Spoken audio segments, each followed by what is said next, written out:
In this tutorial video, I am going to be taking you through how you can create a new Unreal Engine project from scratch, and how you can build a very basic gameplay functionality.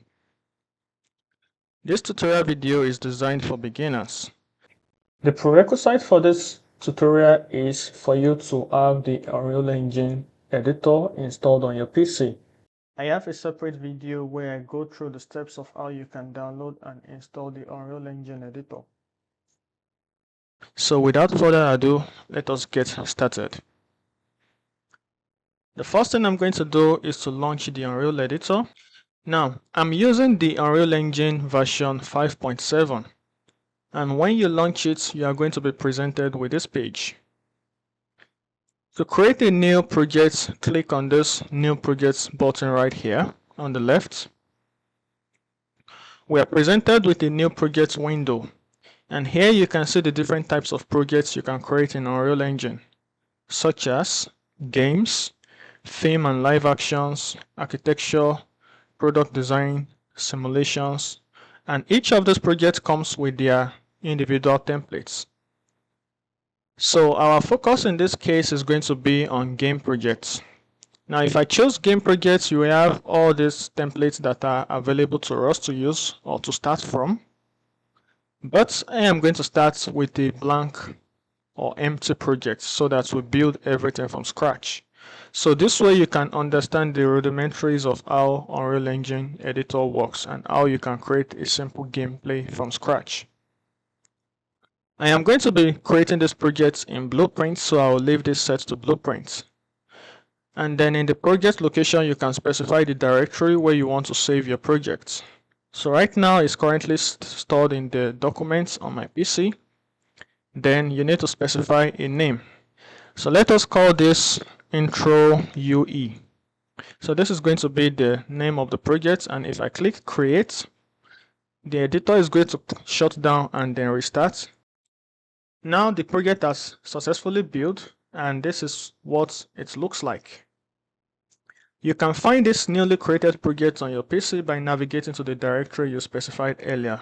So this is the intro UE project created in here for us. Now back in the editor, we are presented with this default map scenery here. The first thing we like to do is to create our own new map so that we can start everything afresh. So go to File, New Level, and create a basic level. This is what the basic level looks like. Before I do anything else, I like to invert the functionality of my mouse.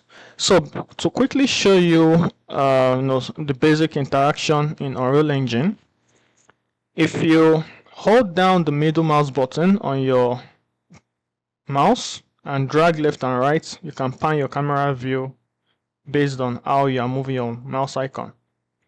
If you hold down the right click, you can actually rotate your camera around from the current point you are standing in. And if you roll your mouse wheel forward or backwards, you can zoom in or zoom out. For my middle mouse panning, I like to invert this because it's more intuitive and more convenient for me that way. I'm going to go under Edit, Editor Preferences, and under this level editor viewports, I will look for a setting called Invert Middle Mouse Pan and enable that. Now my middle mouse button works more intuitively the way I like it to be. Now the next thing we like to do is to understand how this editor works. Like right now our objective is to build a very simple game. We've created a new project that is empty and we want to create a simple game. If we straight up click this play button, we have a basic gameplay available for us. And we can move around, we can look around, and we can do just moving and looking around basically. Now, there's really nothing much to this. What we want to do is to build our own custom game from scratch so that we can put in a character and we'll be able to move around in the level as well as perform some input actions. To begin, we need to start with organizing our projects. Right now, if you click this content drawer button, you are presented with the content browser and it is currently empty. So the content browser is a space in Unreal Engine Editor where you can organize your project assets. For this project example, we are going to create a new folder called Intro UE. We are going to organize everything associated with our project inside of this folder. Let us double click that and create a new folder called Maps. Let us save this current level. So the level has been saved. And if I open my Maps folder in the content browser, you can see the level is saved right here for us. The next thing I would like to create is a game mode. Now, we are trying to build a game where the character can run around and jump. That is our end objective here. Right now, the game mode is set to none. So we need to override this default game that is presented to us by the engine with our own custom made game. So the first thing I would like to do is to create a new folder called Game Modes. Within this game modes, I can create all the game modes I need for my project. To create a new game mode, you need to right click and go to Blueprint class. And under this parent class options, we have some common classes that we can use. What we are looking for is a game mode base. And if you look at the definition right here, it says the game mode base defines the game being played, the rules, the scoring, and other facets of the game types. So let us create a new game mode and call this GMB_intro UE. Then in this world settings here, this world settings globally affects everything associated with this current level or map that we are in. We want this game mode to be the game that we play whenever we are in this map. So I'm going to override the default game mode here by dragging this into this place. If I play the game, well, I can still play the default game that Unreal Engine presents to us. And that is because the game is making use of the default pawn class right here. This means we need to create our own default pawn class and assign it to this place for the game to understand what we want. To do that, I'm going to go back in the content browser folder and I will create some folders. I will start by creating a characters folder. And within this characters folder, I'm going to have a player character. So the player character is going to be the game character that the player can play as.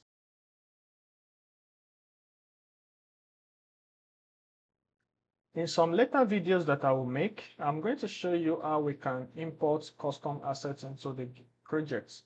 But for now, we want to focus on the blueprints so that we can build our first basic game. So here, let us create a new blueprint class under the blueprint class here. And what we want to do is to override this default pawn class with our own. And we can create a new pawn, and a pawn is an actor that can be processed and receive inputs from a controller. Well, if you are dealing with a human character or creature character that can actually walk around and move in the game, then you want to create a special type of pawn called character. So a character is a type of pawn that includes the ability to walk around. So this is what we want, and I'm going to create a new character. I'm going to rename this as BP_player character. And then I'm going to override this default pawn class with my newly created player character. Now, if I play the game, I can no longer move around or do anything. So this means the engine now recognizes the default pawn class that we just created. Now, let us open this character blueprint and see what it looks like. When you create and open your blueprint for the first time, you are presented with this empty blueprint interface right here. And the first thing you notice is this capsule with this arrow that is pointing in the positive X direction. For now, we are going to place some kind of geometrical representation of our player character by selecting Mesh, and under the Mesh skeletal assets and the details panel, in the details panel here, we can choose what skeletal mesh assets we want to use. Right now, these are the default assets available to us. So I'm going to pick this tutorial third person template character. If you select that, this is what it looks like. I'm going to rotate this character to face the direction of the arrow because this arrow is pointing in the forward direction. That means the positive X direction is the forward direction that our character will be facing. I'm going to select the character and drag it down so that the feet touches the base of this capsule component. Next, I'm going to add a camera component that will allow us to be able to preview our character during the game. The first component that we add is called spring arm. The spring arm is going to serve as a camera boom on which we can mount our camera. Let us rename this spring arm as camera boom. Then on this spring arm, I'm going to add an actual camera. So now the camera has been mounted on this spring arm component. And I can drag it up to around the shoulder level of the character so that it's set up like so. Compile and save. If you click these three dots right here and click the new editor window PIE, we can actually run the game while we are in the blueprints window here. Now you can see the character and the camera is looking at it from behind. But right now we cannot do anything. We cannot move, we cannot jump, we cannot look around. And that is because we have not yet defined the inputs that the player can press or interact with to cause these actions to happen in the game. To do that, we are going to go in our project folder in the content browser and create a new folder called inputs. This input is going to house all the input systems that our game is going to use. Now let us double click this input folder. We are going to create two components for our input system. And the first one is called the input mapping context. So if you right click and go to input mapping context, we can rename that and call it IMC player inputs. This input mapping context is a system that allows us to map keys or control buttons to the input actions that the player can perform in the game. The input actions that we want our player character to be able to perform in the game we are building here is the ability to move around, the ability to look around, and the ability to jump. The input actions are those actions that your character can perform in the game. Those are the actions that your player can perform in the game. And usually these actions are determined from the game design. So when you design your game and you figure out the kind of movements or the kind of actions that you want the players to be able to perform, then you need to create the input actions for those decisions. To organize this a little bit, I'm going to create another folder called Input Actions. It is within this folder that I'm going to create all the input actions that I need for my player to be able to do. So within this, let us create the three input actions that we mentioned. So the first one is going to be move, and the second one is going to be look, then the last one is going to be jump. Now let us double click this to open the move. The only setting we need to perform within this input action is to change the value type. Now, the specific action that we need for our player character to be able to do in the game is the ability to move forward and backwards or left and right. If you take a look at the drop down next to the value type, you will see that there are 4 options to choose from. The first one is the axis 1D, which is a straight line with a positive and negative direction. Axis 2D allows the character to be able to move in more than one axis. And axis 3D allows the character to move in the 3 axis. For our example here, we are going to choose axis 2D because we want the character to be able to move forward and backwards or left and right. So let us choose that and save. Similarly, for the look, we are going to choose axis 2D for the look as well because we want to be able to look left and right or up and down. So axis 2D will make that possible for us. But for the jump action, however, we are going to choose the value type digital boolean. This is because we want this action to happen when the player presses the button one time. So the push of the button will trigger the jump action to happen in the game. The next thing we will do is to actually map keys to these input actions that we've defined. And you can map keys within the input mapping context. Under this default key mapping, we can add a mapping.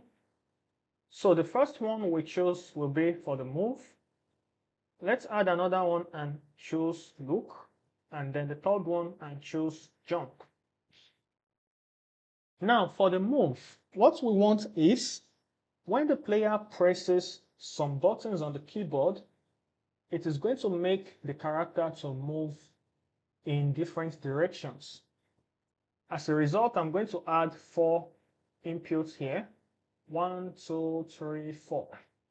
And then we can assign a button for each of this. So to assign a button, just click on this keyboard icon and press the button on your keyboard you wish to assign. I'll choose this, type W, choose this, type S, choose this, type A, then choose this, type D. By default, all these input keys that we just assigned are going to make the character to move in the right direction. Meaning that if I press W or S or A or D, all these buttons are going to make the character to move in the right direction. But we do not want that. We want each of these buttons to move the characters or the character in different directions. For the A, we are going to add a modifier that will invert the direction away from the right. And the modifier we need is called negate. So if you add a new modifier by clicking this plus icon and choosing negate, then this A button is going to make the character to move in the left direction. For the W and S, we need to flip the direction by 90 degrees away from what we've done here so that we can use this for forward or backwards. So to do that, we are going to add the swivel modifier as well. So let us extend both of them and add a swivel input axis values. So this swivel's input axis values is going to basically make the character to move in the forward direction. But as it is right now, W and S will both make the character to move in the forward direction. But we want the S to move the character in the negative forward direction, which is the backwards. So we are going to add another modifier to the S and choose the negate as well. So negate is going to make S move in the backward direction. Now that we've configured all this, we can do the same. We can also map keys or inputs for the other input actions. The look action is going to be triggered by the use of the mouse. So for here, we choose this drop down and choose mouse XY 2D axis. Remember that our mouse is using the vector 2D in our value type right here. So we'll choose the mouse XY 2D axis for the look. Then for the jump, we are going to assign the spacebar. And now we've been able to map all the keys that we need the player to be able to use to control the character in the game. Save your work and close out of this. If we try to play the game, even though we've assigned all these keys, when you press them, they still do not do anything. And that is because we've not yet linked all these inputs that we created to the character that we're actually trying to control. So we need to establish some sort of communication or linking between these input mapping contexts, which contains all the input actions that we've already mapped keys to, and the player character itself, so that when you press each of those keys, it actually makes this to move in the game world. To do that, we are going to write logic in the character's blueprint event graph. So the event graph is a space where you can create all your logic to influence the functionalities and the features that you want your game to have. The node we are going to start with is the event begin play node. This event begin play node fires whatever logic or code that you connect to it. So for example, if I put a print string right here, and let us just put hello world, and maybe increase the duration to, let's say, 5 seconds. The moment I click this play button, it is going to fire this event begin play, just like the name suggests. So if I fire this now, it is going to print hello world for me. But what we want to do is, the moment the game starts, we want to immediately establish a connection or a link between our inputs mapping contexts and the player character, so that we can use these input actions to trigger the player character in the game. To do that, we are going to start by adding our logic, and the first thing we will add is called get player controller. And this get player controller is a function that handles the information or the data associated with the player controller. From here, we are going to get an enhanced input local subsystem, which is very useful in the latest version of Unreal Engine. And from this, we are going to add a mapping context. And the mapping context we would like to add is the input mapping context, which we created earlier. And now if I connect this, we've been able to successfully establish the relationship between the inputs mapping context here and the player character. Let me highlight this and comment. I'll call this add mapping context. For you to comment your node, you need to highlight and press the C button on your keyboard. So pressing C is going to add this comment box, and then you can type in whatever comments you want. So this is useful for keeping track of what your logics are doing in the blueprint graph.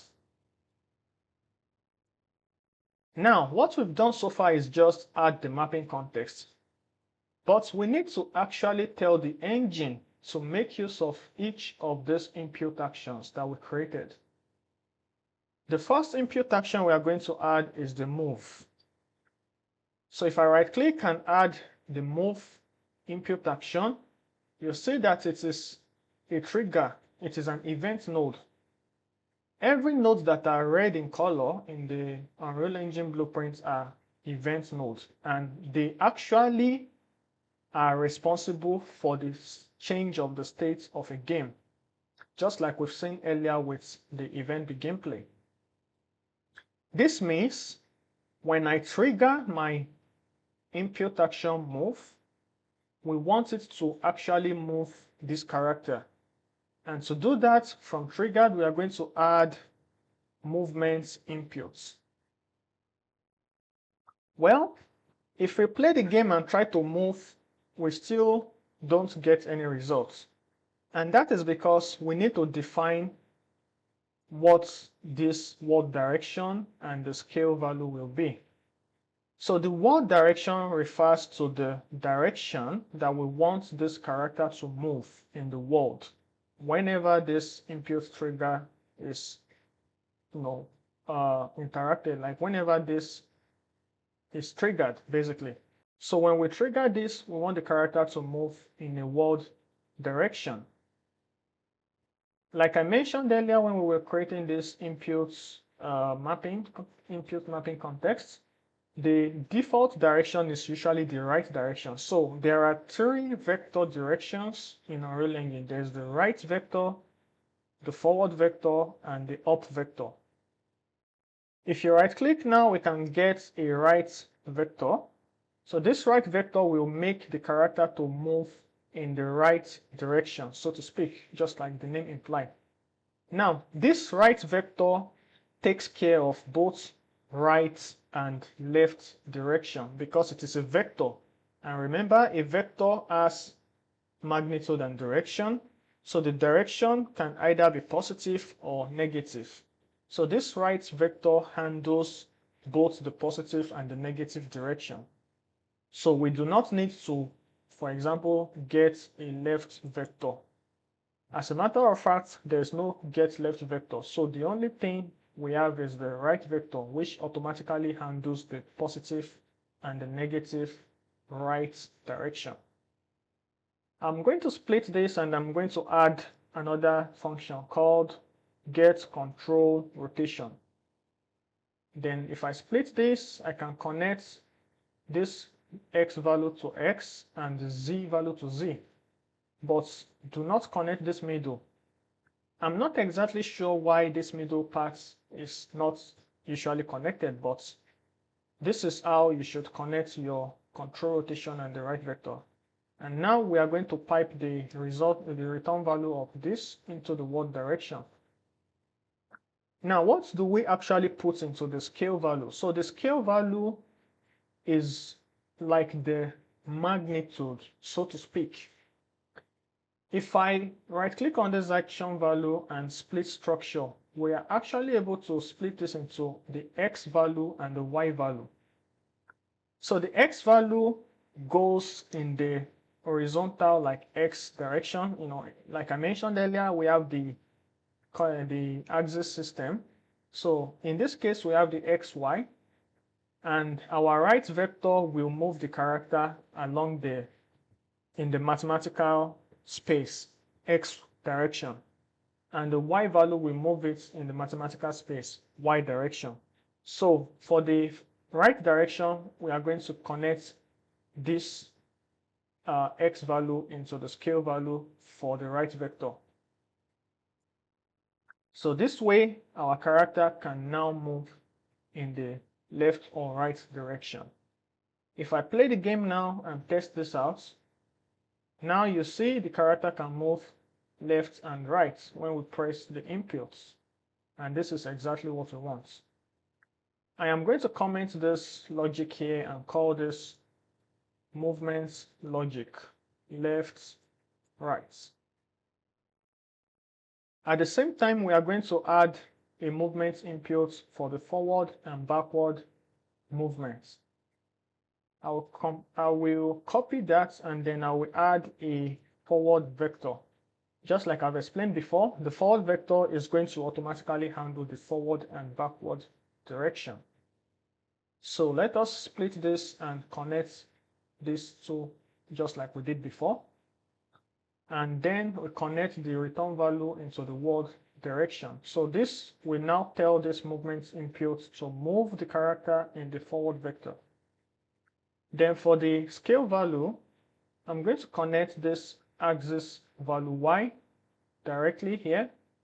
And let me take a little moment to organize my graph just so it looks beautiful. And then we can also highlight this tool and call this movement logic forward, backward. And now if we test the game, we can move forward and we can move backward. We can also move left and we can move right. So this is working precisely as we want. However, notice that we still cannot look around, we cannot rotate our camera or change the character's direction. To be able to do that, we are also going to create a logic for the input action look. In the graph, let us add the input action look. Then let's split this as well. In Unreal Engine, the rotations can happen in three possible directions. So we have the roll, the yaw, and the pitch. And these are equivalent to the X, Y, Z rotation direction, basically. To be able to look left or right, we need to add a yaw input. And to be able to look up and down, we need to add a pitch input. Then we connect this like so, and also connect this like so. From here, I'm going to connect this, and from here, I'm going to connect that.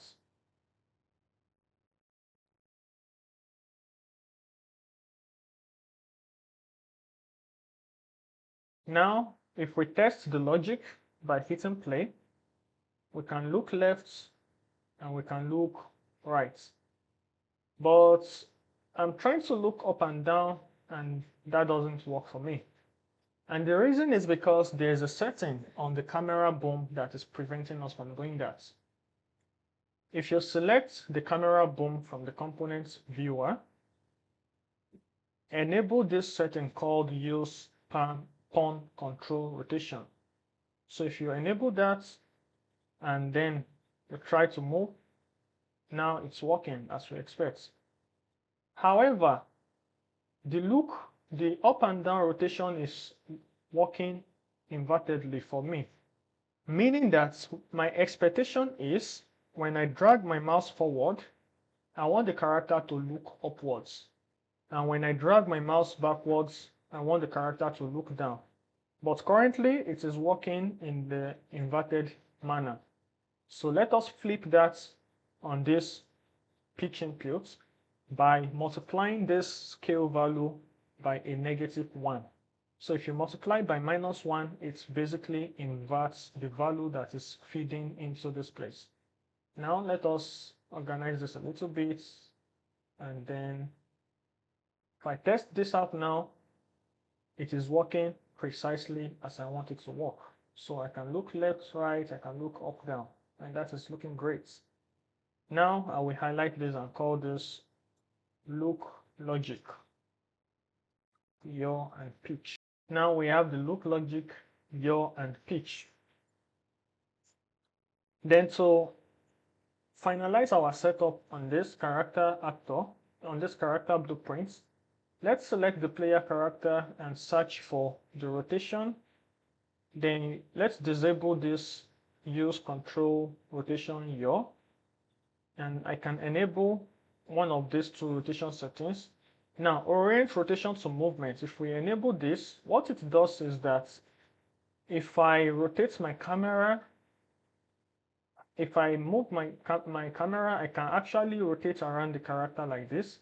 So let's say I'm looking at my character from the front, and then I press the W button to move forward.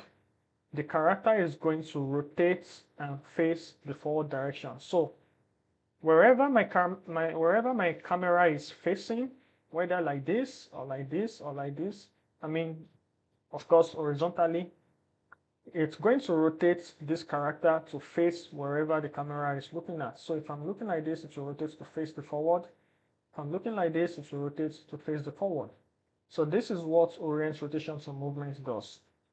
Then the second one is the use controller desired rotation. So if I enable this, it is going to rotate my character wherever my camera is facing. So if I rotate left, you see now that the character is also rotating with the camera. So if I rotate right, it's also rotating with the camera. So that is what use controller desired rotation does. And with this, we've properly set up the look logic for the character. The last thing we are going to add is the jump functionality. So let us add the jump. Now for the jump, we want to use this pin called started instead of triggered. If you look at the ones we've done before, we are actually firing this movement logic from the triggered pin, right? And the reason is this triggered pin is going to constantly evaluate as far as the button is being held down. So if I play and I hold down W, the character is constant, the trigger button is constantly calling the move function. So this causes it to move forward. Look at what happens if I change it from triggered to started, for example. If I press it down, it doesn't move forward. However, it's for every time I presses it, it rotates the character. So this is not the behavior we want for our movement. So we use triggered instead. However, for the jump, what we want is to be able to tap the button once and trigger the character to jump once. So we are going to use started instead of triggered. From started, let us look for a jump function, which is an inbuilt function in the engine. If I compile and save and run the game and press spacebar, now our character can jump. Now I am going to show you a proper way to set up your jump logic so that when we apply animations to this events actions later, it's going to look really good. The first thing we would like to do is to add a Boolean variable called isJumping. So we want this Boolean variable to hold two values for us, a true or a false value. If this character is jumping, we don't want to jump. But if this character is not jumping, we want it to jump. In order to perform this conditional check I just mentioned, we are going to use a node called branch node. So the branch node takes in a Boolean value and checks the condition of that Boolean value. So if the condition is true, it is going to evaluate whatever code we attach to the true. And if the condition is false, it is going to evaluate whatever code we attach to the false. Now, if I drag in my Boolean variable and get the value, what we want to do is, if my character is not jumping, so let us add a not Boolean. So this means if it is not jumping, and then we'll connect that condition into the branch node. If the character is not jumping, if this is true, then we want him to jump. But if it is already jumping, then we don't want to do anything. So let us leave this as blank. At the same time, when the jump completes, we are going to call the stop jumping function. So let me organize it this way, just so that it looks a bit tidy. Now, this is the logic for jump. However, we only created this Boolean variable, but we've not yet defined how the values of this variable would be updated. If I compile, by default, this Boolean is set to false. If you enable this, it will be set to true. So let us set it to false by default so that the value is false by default. So if the variable is, if this is true, this not Boolean will definitely invert that value. Now, how do we update the value of this variable? We are going to make use of some inbuilt event nodes that are associated with the jump functionality to be able to update this value. So the first one we need is event on jumped. So this event on jumped is going to fire whatever code I put here the moment I press the jump button and this jump function is called.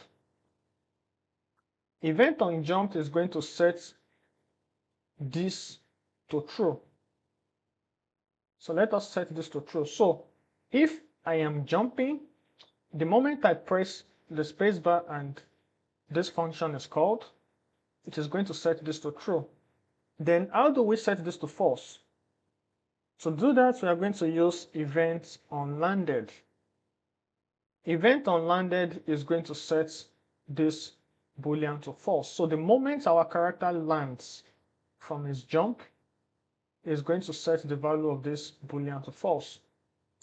I like to add a little bit of delay before setting this to false, just so that this doesn't get updated quite immediately.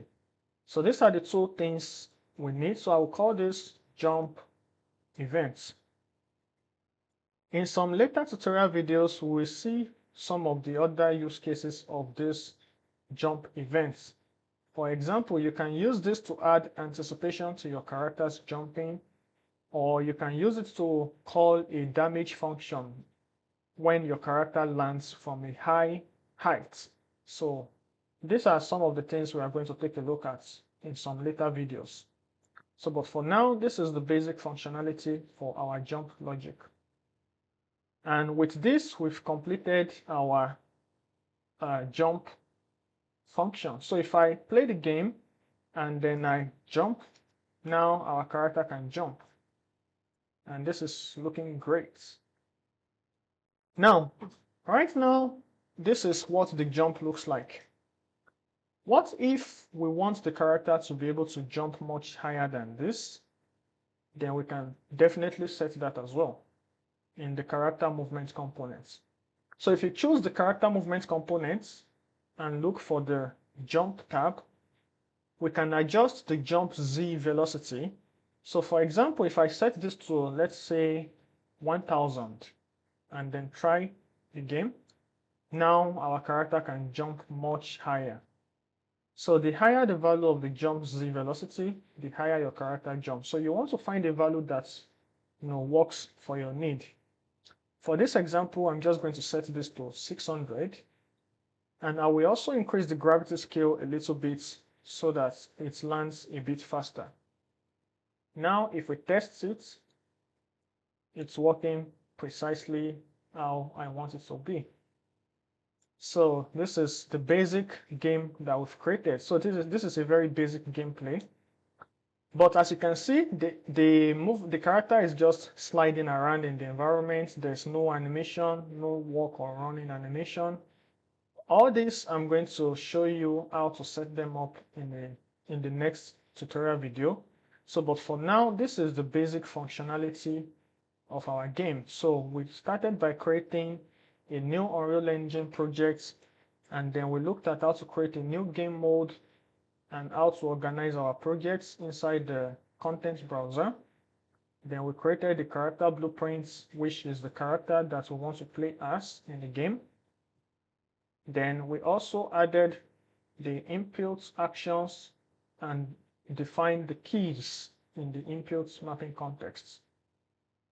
So this brings us to the end of this tutorial, and I really hope you've been able to learn one or two things so far.